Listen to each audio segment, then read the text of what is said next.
heat, the ground on my feet, it seems the world's falling down around me. The nights are long, I'm singing the song, try and make the answers more than maybe. And I'm so confused about what to do. Sometimes I wanna throw it all away. So here I am, growing older all the time, looking older all the time, feeling younger in my mind. And here I am, doing everything I can, holding on to what I am, pretending I'm a Superman.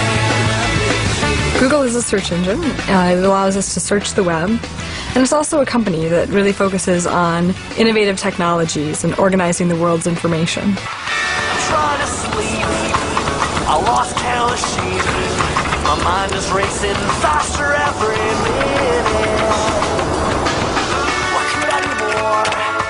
Yeah, I'm really not sure. When we say all the world's information, we really do mean all. We've focused primarily to date on web pages, but now our efforts are expanding into things like books, printed materials that would appear in library, into videos, into a lot of different modes and mediums that we think we can help people organize information. Internet and the World Wide Web became in no time part of our public and private lives, and more than 1 billion people worldwide now use it. Millions of pages of information from all over the world are available in our homes at the click of a mouse. How did it happen? Vint Cerf is one of the Internet's founders. A year ago, he started work at Google. You've been named the father of the Internet. Yes, I've been named the father of the Internet, but it's not accurate. Bob Kahn and I did the design work in 1973. He really initiated the program at the Defense Advanced Research Projects Agency. And so it's fair to say that the two of us had the primary involvement in the creation of the Internet's design. But after our first paper was published in 1974, there were just thousands of people involved in making this actually happen. Could you ever foresee at that time that the Internet would take such a flight? The technologies that we are very commonly familiar with today were visible to us in the course of this work. But could we have foreseen the side effect of 1 billion people having access to this facility, pouring information into this? No, we couldn't see that. People began to learn very quickly how to compose information that could be put into the World Wide Web. And now the question is, how do I find it? Companies like Google and others that have found ways to index the entire Internet contribute to the utility of all that information going into the system. In the mid-1990s, numerous search engines were launched to put users on track on Internet. About this time, 2 youngsters enrolled at Stanford University, Larry Page and Sergey Brin. While the Internet bubble burst around them and one company after another folded, they were developing the ultimate search engine. In 1999, with a starting capital of $100,000, they founded Google. After its stock market flotation in 2004, they became immediate multi-billionaires. And Google, with more than 6,700 employees, became the world's fastest growing internet company. Larry and Sergey, they didn't actually want to start a company. They wanted to sell their search engine technology to an existing company. And they went around to everyone, and everyone said, well, our search is at least 80% as good as the next person's. Isn't that good enough? And Larry and Sergey said, no, it turns out that last 20% really does matter. And the fact that our search is noticeably better than everyone else's will make a big difference.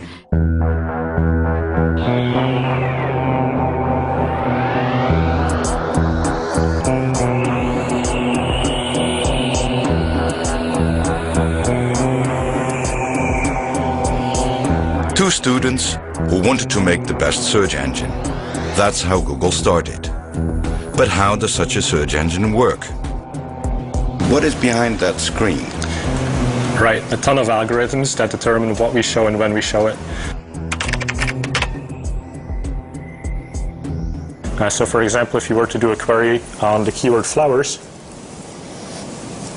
you would see that the page pulls up. One thing that's important about this, it pulls up very quickly. So that's always been a core thing of Google. We want to provide the best user experience, and if you have to wait for your search results a couple of seconds, that's not a good experience. So page loads very quickly.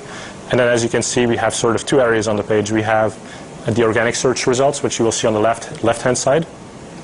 And then you have all of your advertising, which you will see as sometimes the top results on the page. These are clearly marked in a different color, and then we also have them on the right-hand side of the page. For the organic results, the guy who ends up first is happiest of all, I take.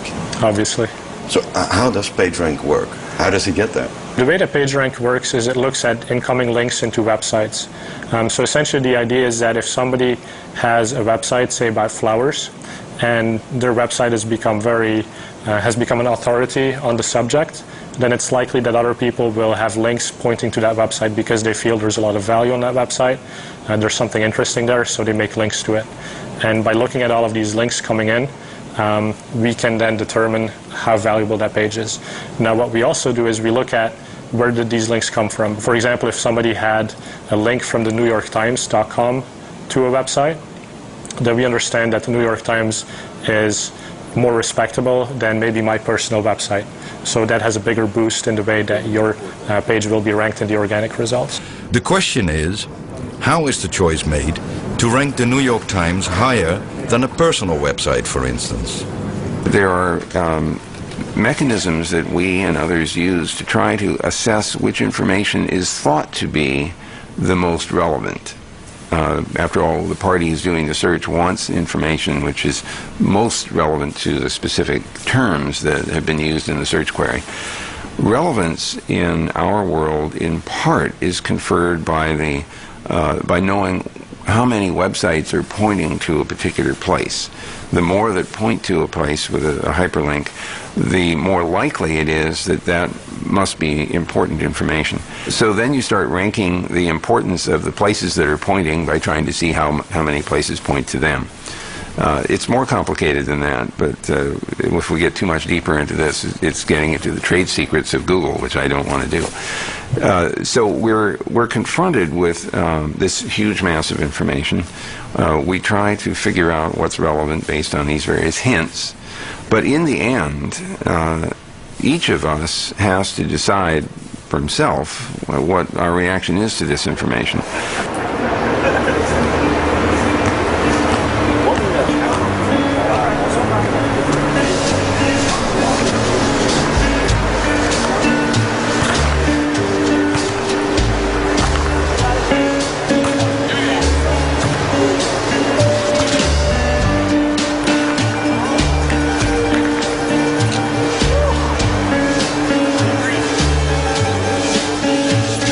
In 2005, Google had a gross turnover of $6.1 billion and a net profit of $1.5 billion.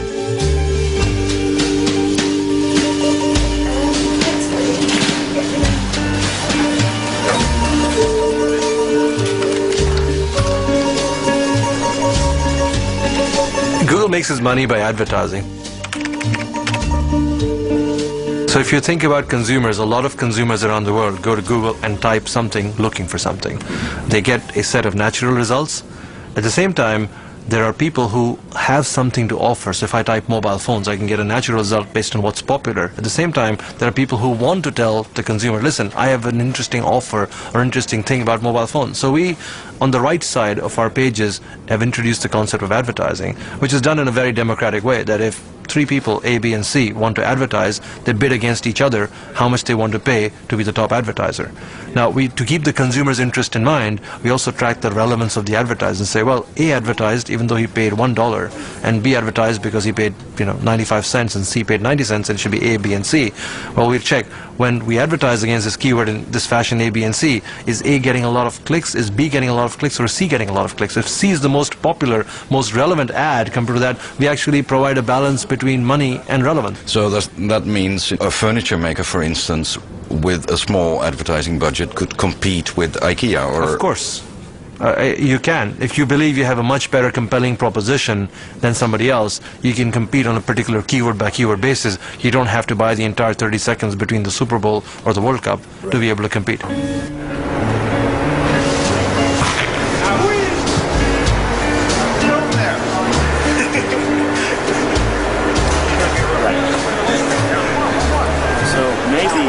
So like on the agenda here, so it's like after you go, then we're going to... So when I look at the Google employees, it's kind of funny because I went to school at Stanford in the area, and when I joined Google, I started seeing a lot of my buddies from Stanford, or people who live next door to me in the dorm rooms, or professors even. So it's really kind of an extension of college in many ways. There's very smart people. Just the types of things that we do as far as the cafeteria setup, the gyms that we have, and also the culture of the people and the way that they like to work and the way that they're always working. They're working hard, they're playing hard, all at the same time. Very similar to college, so that's kind of how I would describe it. And the people are definitely one of the best parts of working here. Would you say Google is employing the smartest people in the industry? I would think so.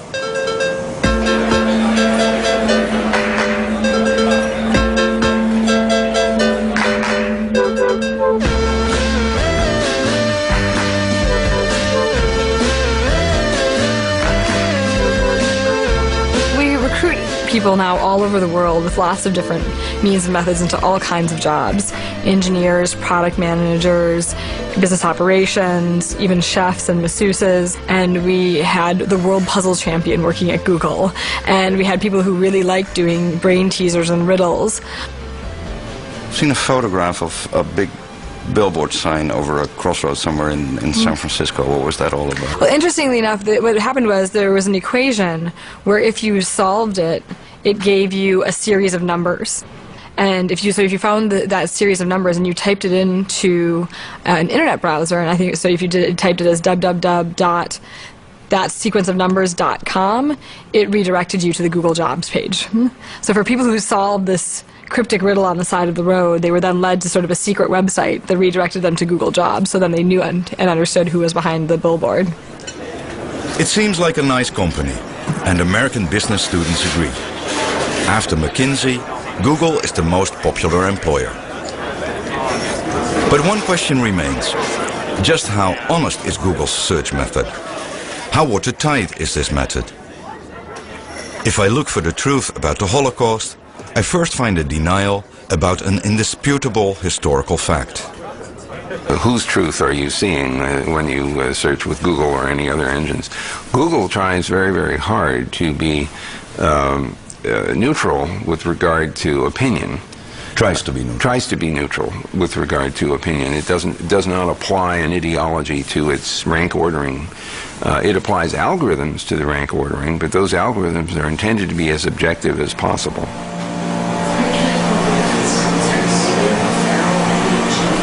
The Google results are very much bottom up.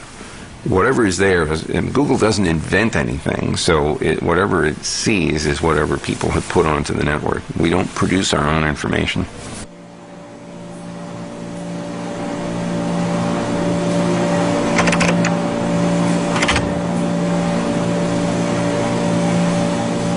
So if we take 9/11 as an example, it's possible that the conspiracy theory might be the most popular thing, that more people are busy talking about conspiracies than they are about the official reports that come out. And if that's the case, we're back to critical thinking on the part of the recipient, the searcher, who has to decide which of the many matches on that search that particular person cares to look at and finds the most valuable.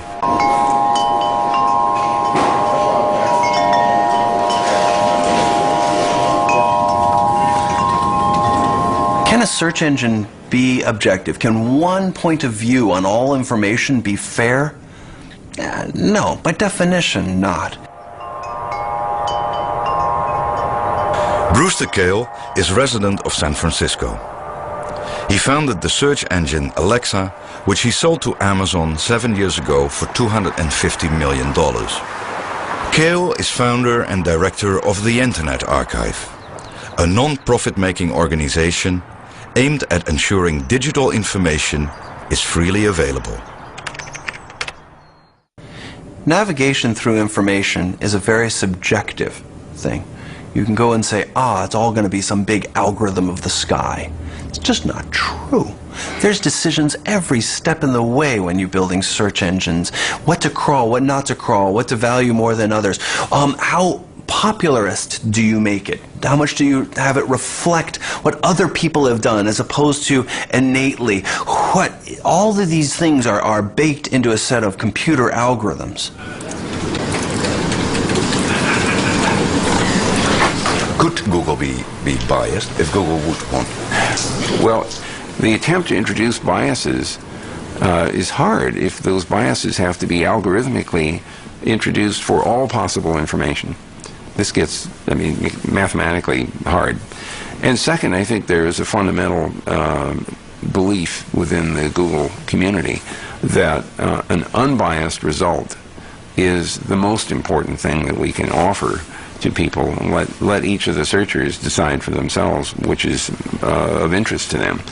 And as I said before, trying to adapt these algorithms to work well on an individual basis so that we deliver that which is most relevant to a particular party is a very important part of our philosophy.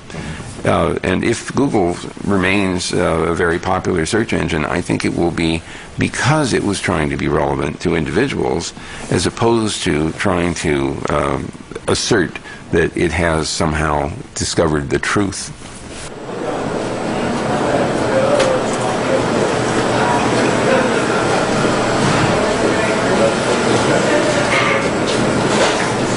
Our company's motto, if we have one, I would say, is "Don't be evil." It's actually a good story. When we were small, we were mostly engineers. All the employees were engineers. When we hired our first business people, some of the engineers were really concerned about would that change the way we did business, and also would it change the types of products we built. And so there was an engineer named Amit who has very neat, tidy handwriting that I refer to as Patel Sans Serif, and that's his last name. And he decided that he would go and leave a note on the board for the business people, because he knew they had a business meeting where they were going to be trying to sell some of Google's products. So unbeknownst to the business people, he wrote in the lower corner of the whiteboard, "Don't be evil." So in the middle of the meeting, the business people spotted it and realized it was a note from Amit about how he wanted them to conduct the meetings. And it just sort of stuck from that. How does that motto have a bearing on, let's say, the culture of the company?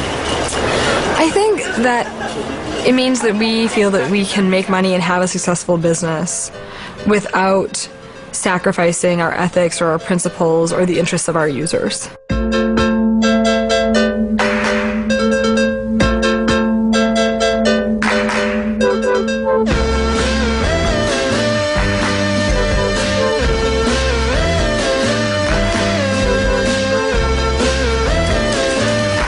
Google is now the world's most popular search engine. It has a market share of almost 60%, and Google is still growing. I'm working on machine translation, where then, so the goal is to translate from one human language into another human language. If right now you have, you want to find out something, and you type a query in Google, and you might not find the answer just because in those languages in which you perform a search and in which you can perform a search, there is just not the answers there. But there might be a Chinese web page which has exactly the thing you're looking for. Right now, you wouldn't find it. And so in order to provide basically access to information that everybody in China can access the English web and the German web, the French web, the Dutch web, all those texts which otherwise are just behind a wall. We can significantly improve over the existing state of the art by learning from large amounts of existing translations. For example, European Union has large amounts of texts which are in all official European Union languages. United Nations have texts which are in all the official United Nations languages. So it is that the computer learns basically those rules automatically from large amounts of data. That's the reason why you chose to be here? Or? Right. That's one of the reasons why I chose to be here, because here, for this kind of research, it's a place where you have both the computational resources to be able to use large amounts of data, and you have the large amounts of data to train those systems. Okay. And you have, it's basically part of the core mission of Google to organize the world's information, make it universally accessible and useful. And so machine translation is here an essential goal, so it's just perfect. Google's huge databases enable it to provide a growing number of services. The more data Google has, the higher the quality of these applications. But that same data contains all the information on the search behavior of Google users. How does this impact on their privacy?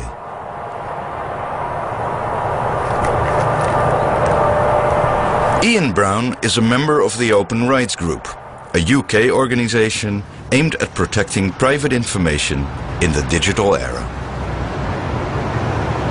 I think Google's aim to make all of the public information in the world available is admirable, and I certainly use it many times a day myself. A lot of people on the internet do. I think they need to be much more careful about personal information. You know, I don't want all of my personal information made available to the UK government, for example, and that's why increasingly I am careful about how I use Google, and I certainly wouldn't use services like Google Mail, where they are storing a lot of sensitive information in my email messages, and I think I'm increasingly concerned about searching for sensitive information using Google. Are you? Because I wouldn't want a lifelong record in Google's vast database of, say, when I was younger, if I'd been interested in sexually transmitted diseases, which a lot of university students are, for example. That isn't something you necessarily want to live with you for the rest of your life.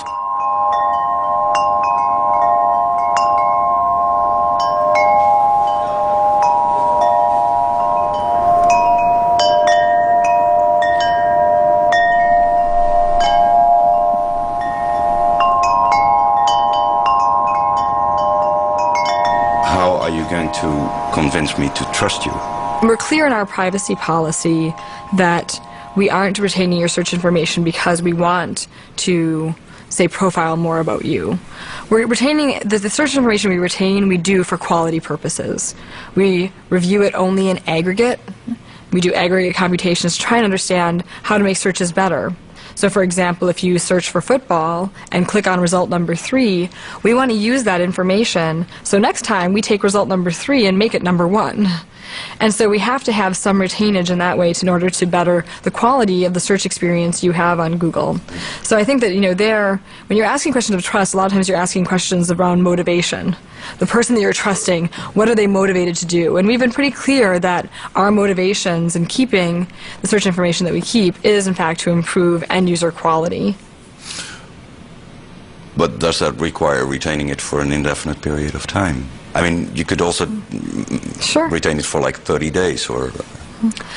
Interestingly, we found that we've had some innovations that have required us to retain the information for longer than 30 days. So, for example, the Google spell checker, our Did You Mean feature that appears on Google, has been built using long periods of data around someone issuing a query and then issuing another corrected query right after that, and us learning those corrections. And it actually takes more than 30 days worth of data to build the world-class spell corrector that we have. Google aren't being careful enough, I don't think, to anonymize information they store about you. They've said publicly that they do keep records of the search terms that come from your computer, linked to the internet address of your computer, and potentially that can be linked back to you, especially if you sign up for Google services like Gmail. So I don't think that they can honestly say that the potential isn't there for them to misuse some of this information. We've seen in recent months that it's not just Google's decision either. Even if Google was the entirely pure company that they claim, you have other interested parties. For example, the US government demanded last year that Google hand over information on what people were searching for. So even if Google aren't abusing personal information, that doesn't stop other people coming in and trying to get access to that information. How can you take fears away? This is a big brother company. I guess I just don't agree, and I don't think of it that way. Making all the world's information available. Why would one want to do that in the end?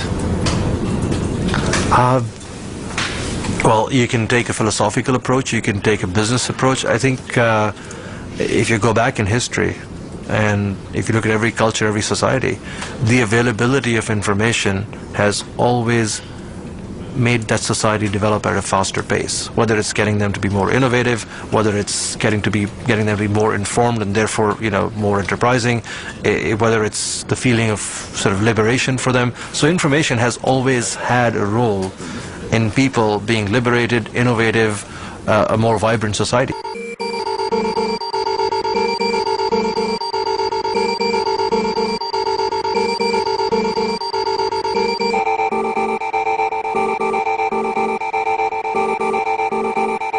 What's very fascinating is so far we've had one approach to information, which is, dear consumer, pay attention, I'm going to give you some information. And if you don't log into your TV at 8 p.m. tonight, you're going to miss that information forever. Or, dear consumer, pay attention, tomorrow morning's newspaper is going to talk about how fantastic it is to travel to Spain. Well, consumers are not like that. We don't like to be programmed. You and I want it when we want it.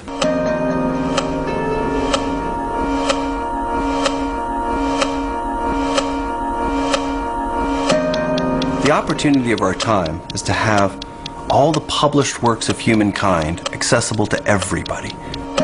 We have the technology of storage, we have the networking to be able to give distribution, and we have the political will to live in an open society.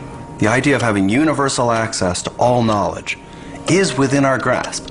We could build the Library of Alexandria and not just have all the great works in one place, but to make it accessible to anybody all over the world.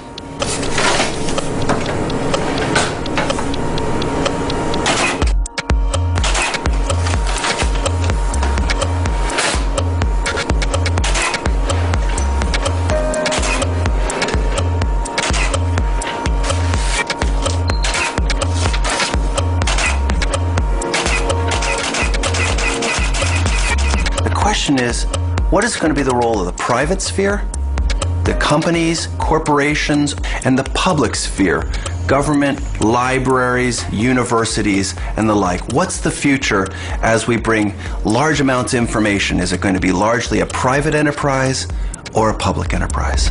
That's one of the great questions of this time. Google Book Search is a historic effort to make the full text of all the world's books available and searchable through a single search box on google.com. Google Book Search was really an effort to say, wow, there's all this great, really interesting information that's available in books that currently isn't searchable through Google today. So it's an effort to go and make all of the text, books for years have been the historic vehicle through which ideas have been transmitted, to make that information searchable through Google. We've currently partnered with 6 libraries around the world, one of which is Stanford University, and we're working closely, they're our neighbors here, and we work closely with them to digitize the materials in their collection and make them searchable online. With this robotic book scanner that we have, we can do 15 to 40,000 books a year. I would be a very, very old man before we did 9 million books at that rate.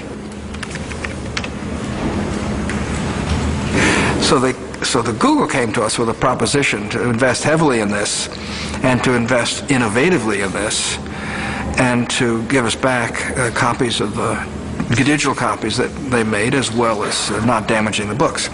So the private partner is the only partner that came to us with a conception that was big.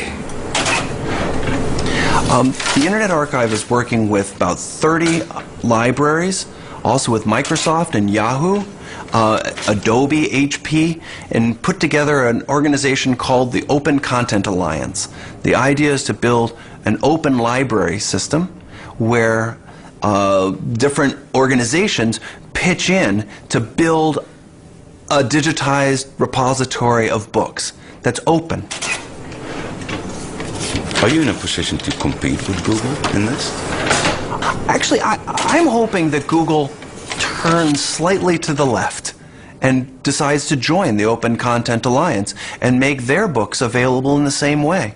Is it likely that they will? There have been discussions over the last 6-7 years, but they haven't proceeded yet. Google, through Google Book Search, has developed a proprietary technology for the digitization of books. That is a really interesting technology in that it is a non-destructive technology. So we can go to these libraries that have really valuable collections and scan them in a way that does not destroy them or damage them in any shape or form. Would there be a chance for us to see how it's working? The digitization machinery. At this point, we're not making that available to non-partners. What is the interest of Google? First, I think that they do it because they know they will build traffic to their site. I do think they also have a philanthropic point of view, an a missionary point of view. They are literally trying to do good while doing well. They're trying to do good for the public, wherever that public might be, while they're doing well in their profit column. Google's just another corporation, and they'll take advantage of their assets to try to use it as an advantage in the commercial marketplace. That's all they are, and that's all they can be under our system. What guarantee do I, as a user, have that Google is not going to charge me for it in the future? Well, I mean, today the Google Book Search is a service that's available to users at no cost, as many Google services are. I think most, and this is the current plan for the product: is that we will continue to provide access to this information and to these public domain books at no cost to our users. Books, it's who we are, it's our literature, it's what we've built up over millennia, and the idea of whether those books are going to be in the public sphere or privatized as we go through a digitization route is very much in the air. There are many that say, it's perfectly fine if one company owns it. I'm sure they'll, make it available under reasonable licensing terms, or, but it's okay. Why don't we just let Google do it? And there are others that say, no, this is who we are. We want to be able to not have to ask permission of a company to do research with these books. If it's up to one company to say yes or no for any particular type of research, have we really won? Or are we living in a sort of scary Orwellian world?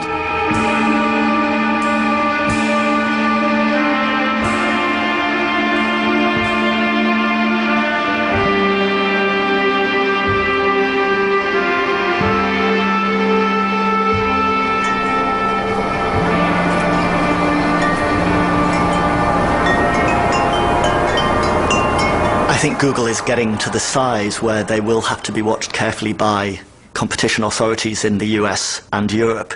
I don't think they are right now behaving in a particularly monopolistic way with services like Google Print, for example, where they are scanning books from several very large libraries. As far as I know, they haven't restricted those libraries from also supplying their books to other search engines. I think if they did start to engage in that behavior, then you would want the competition authorities to step in.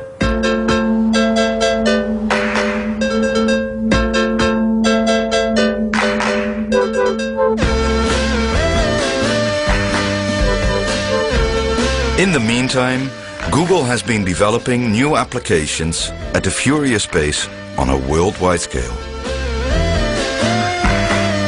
We really expect everyone to have some element of innovation in their jobs.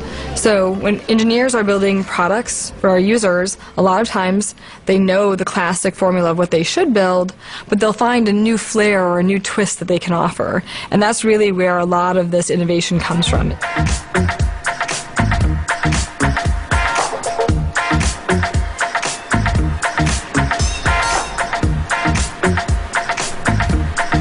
That said, a lot of the innovation we do have comes from 20% time. And that's where we offer to our employees that they can spend 20% of their time, 1 day a week, doing whatever it is they feel most passionate about. That's where a lot of their excitement and joy comes from. And that's when the really good ideas get unleashed.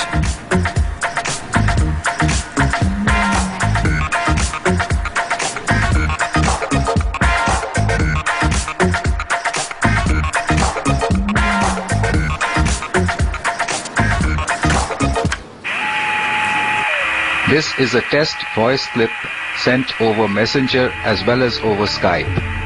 For 7 years, Sugata Mitra has been installing computers in the streets of India for both school children and street children. It's known as the Hole in the Wall project.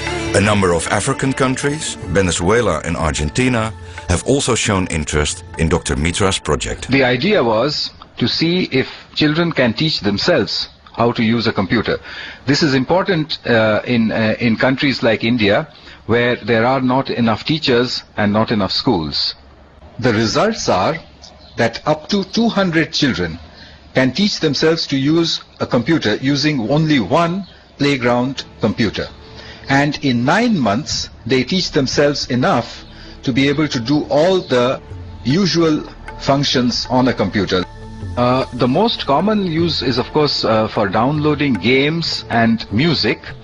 But after a few months, when they get tired of it, then they also start browsing and use Google to help them with their schoolwork, which is quite interesting. They use Google to search for things that they have read in the school, and also for generally things that they are curious about. I haven't seen them use anything else other than Google.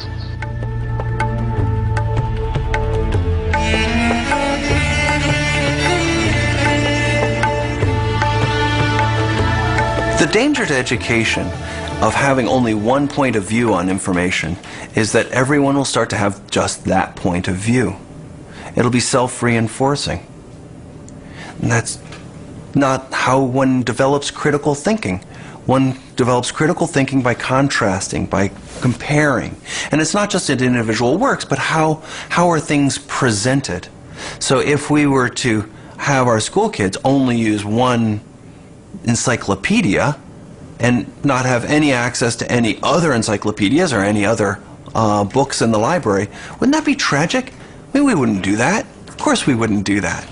We would want to have different points of view, and you compare and you contrast. You go and open it up and go and say, okay, what did this one say? No, what did this one say? No, they're kind of different. Isn't that interesting that they're different? So it's crucial that we keep the world an open place for open publishing and making it so that people, kids, adults, ourselves, can have access through many different ways and different lenses on the same information. This is an interesting issue about what happens if there's only one search engine which is dominant. Will its truth be the only thing that everyone pays attention to? Well, one could say that same thing of newspapers and television programs and things like that, which become sort of a dominant influence on the thinking of the time.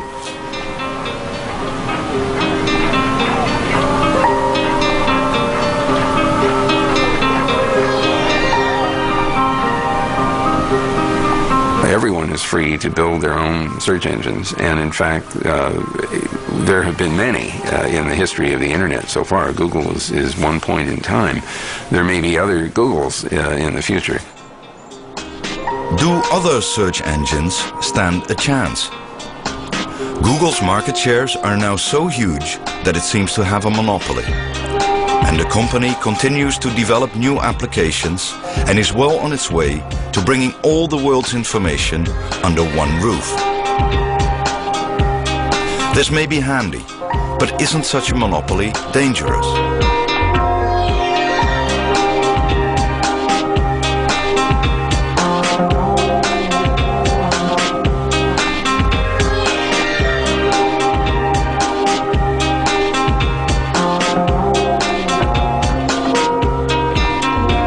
This is Google Earth. This is a application that can basically allow you to browse the entire world from outer space down to your driveway.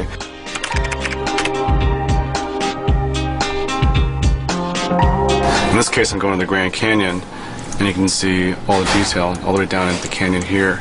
Over time, we're trying to get the whole world covered as much as possible so that anybody can see their house and go from where they grew up to where they went to college to where they work and be able to see that data and be able to capture that long tail of people that exist in the world.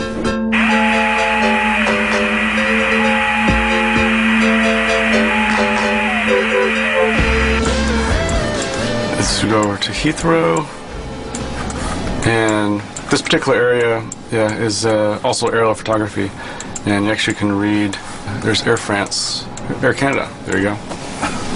So there's it's pretty, some areas are that high detail, some are less so, and just varying different degrees of resolution. Aren't you in the end afraid that political or security issues will kind of blow up the beauty of the thing? I don't know if I'm necessarily, I think necessarily fear the right word. I think that I'm hoping that, I don't know if I'm just an opinion in terms of whether it's something that we should definitely address. I think that we should definitely make sure that people, just like privacy issues, security issues, make sure that those are, and we talk to the right people who are very well and sort of knowledgeable about those areas and work with them to come with the right solution.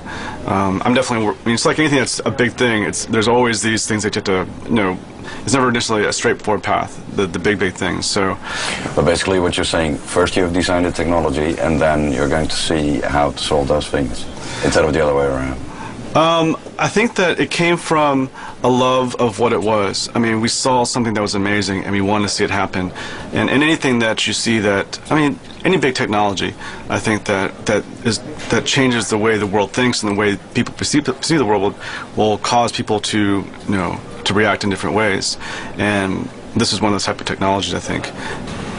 Well, I mean, I really view us as computer scientists. So we can analyze a problem and we can solve a problem, but we're not governmental officials. We're not policy makers on a global scale. We're simply responding to the needs of our users. With all due respect, it sounds almost naive, considering the scale on which Google works. I'm sorry, but that's my perspective.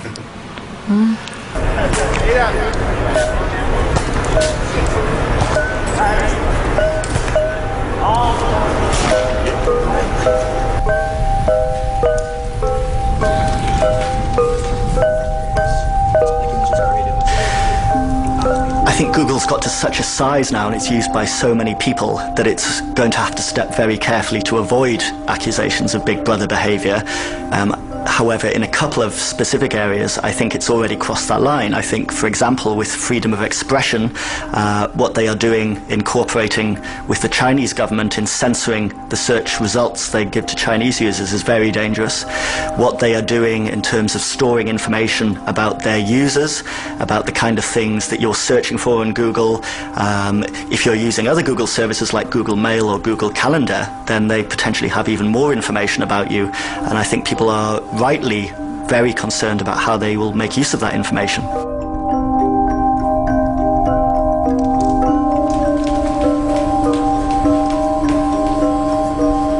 As an ignorant consumer,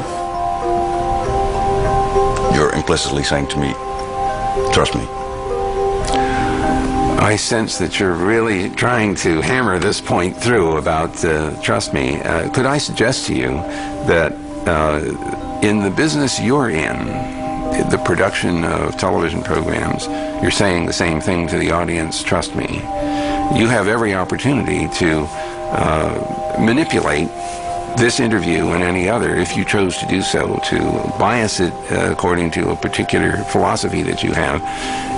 And yet, I'm sure you would tell me that your intent is not to do that you're trying to get all sides of the picture in place so that the viewer gets to decide what is true and what isn't true. It's true in all media that there is an implicit potential for that kind of bias.